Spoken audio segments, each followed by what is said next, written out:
ಜನರಿಗೆ ತೊಂದರೆ ಆದ್ರೆ ಕಣ್ಮುಚ್ಕೊಂಡು ಕೂತ್ಕೊಳ್ಳಲ್ಲ, ಸರ್ಕಾರ ಕಣ್ಮುಚ್ಚಿಕೊಂಡು ಕೂರೋದಕ್ಕೆ ಸಾಧ್ಯನೇ ಇಲ್ಲ ಅಂತ ಹೇಳಿ ಬೆಳಗಾವಿಯಲ್ಲಿ ಮತ್ತೆ ಸಿಎಂ ಸಿದ್ದರಾಮಯ್ಯ ಸ್ಪಷ್ಟನೆಯನ್ನ ಕೊಟ್ಟಿದ್ದಾರೆ. ಜನರಿಗಾಗೆ ಬಂದಂತಹ ಸರ್ಕಾರ ಜನರಿಗೆ ಕಷ್ಟ ಅಂತ ಬಂದ್ರೆ ನಾವಂತೂ ಕೈ ಕಟ್ಟಿ ಕಣ್ಮುಚ್ಚಿ ಕೂರೋಕೆ ಸಾಧ್ಯ ಇಲ್ಲ, ಕೂರೋದು ಇಲ್ಲ ಅಂತ ಹೇಳಿ ಬೆಳಗಾವಿಯಲ್ಲಿ ಮತ್ತೆ ಸಿದ್ದರಾಮಯ್ಯ ಸ್ಪಷ್ಟನೆಯನ್ನ ಕೊಟ್ಟಿದ್ದಾರೆ.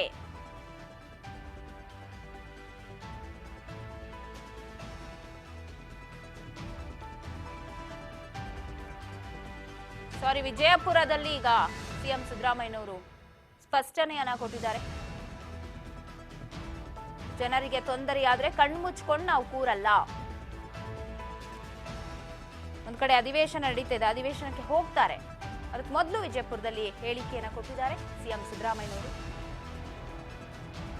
ನಾವು ಸರ್ಕಾರ ಬಂದಿರೋದೇ ಜನರಿಗೋಸ್ಕರ ಅಂದಾಗ ನಾವ್ ಯಾಕೆ ಕೈ ಕಟ್ ಕೂರ್ಬೇಕು, ಜನರಿಗೆ ಯಾಕೆ ತೊಂದರೆ ನಾವು ಮಾಡ್ಬೇಕು, ತೊಂದರೆ ಆಗಿರೋದು ಗೊತ್ತಾದ್ರೆ ನಾವಂತೂ ಕಣ್ಮುಚ್ಕೊಂಡು ಕೂರಲ್ಲ ಅಂತ ಹೇಳಿ ಸಿಎಂ ಸಿದ್ದರಾಮಯ್ಯನವರು ಹೇಳಿಕೆಯನ್ನ ಕೊಟ್ಟಿದ್ದಾರೆ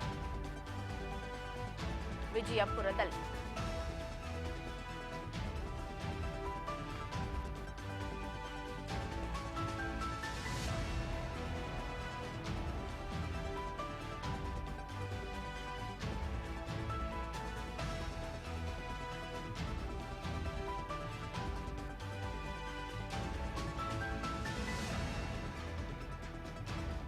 ಲಾಠಿ ಚಾರ್ಜ್ ವಿಚಾರದಲ್ಲಿ ಸ್ಪಷ್ಟನೆಯನ್ನ ಕೊಟ್ಟಿದ್ದಾರೆ.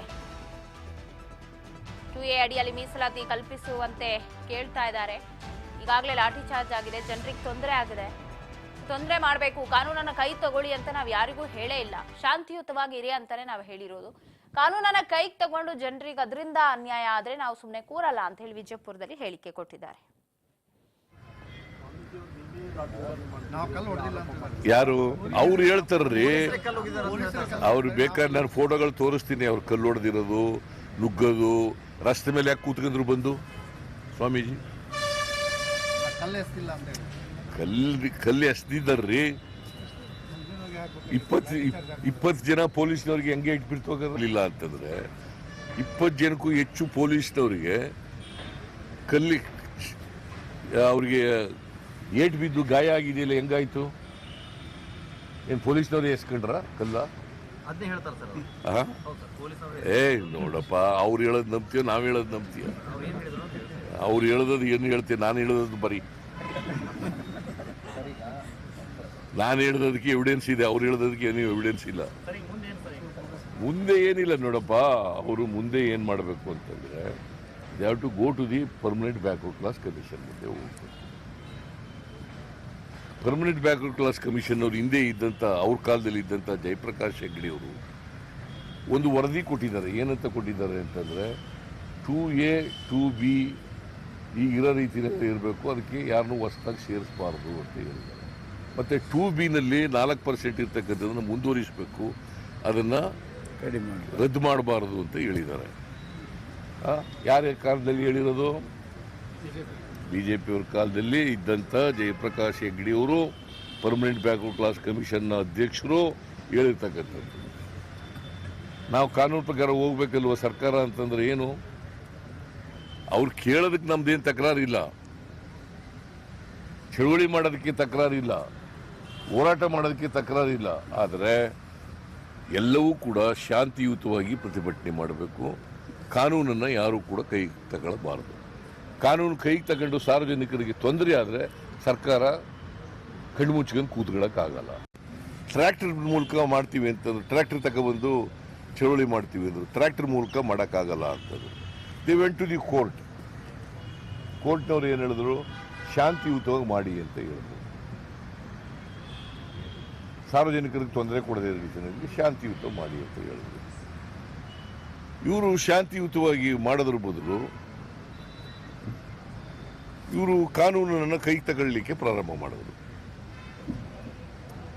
ನಾನು 3 ಜನ ಮಿನಿಸ್ಟ್ರಿಗಳನ್ನ ಕಳಿಸ್ಕೊಟ್ಟೆ. 3 ಜನ, ಮಹದೇವಪ್ಪ ವೆಂಕಟೇಶ್ ಸೀನಿಯರ್ ಮಿನಿಸ್ಟರ್. ಸಾರ್ವಜನಿಕ ಜನ ತೀರ್ಮಾನ ಮಾಡ್ತಾರೆ, ಜನರಿದ್ದಾರಲ್ಲ, ಜನರು ತೀರ್ಮಾನ ಮಾಡ್ತಾರೆ. ಈಗ ನಾನೇನು ಹೇಳೋದು ಅಂತಂದರೆ, ಸ್ವಾಮೀಜಿ ಆಗಲಿ ಯಾರೇ ಆಗಲಿ, ಎಲ್ರಿಗೂ ಕಾನೂನು ಒಂದೇ ಅಲ್ವಾ? ಒಂದೇನೋ ಇದು ಬೇರೆ ಬೇರೆ ಇದೆಯಾ?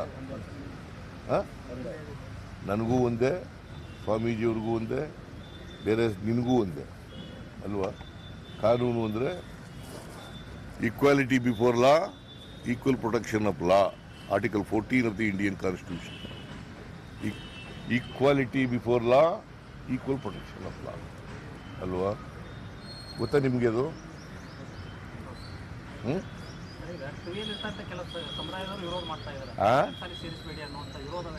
ಯಾರು ಅವ್ರ ಅಭಿಪ್ರಾಯ ಹೇಳಕ್ಕೆ ಅವ್ರಿಗೆ ಸ್ವಾತಂತ್ರ್ಯ ಇದೆ, ಸ್ವಾಮೀಜಿಯವ್ರಿಗೆ ಅಭಿಪ್ರಾಯ ಹೇಳಕ್ಕೆ ಅವ್ರಿಗೆ ಸ್ವಾತಂತ್ರ್ಯ ಇದೆ. ಗೊತ್ತಾಯ್ತಾ?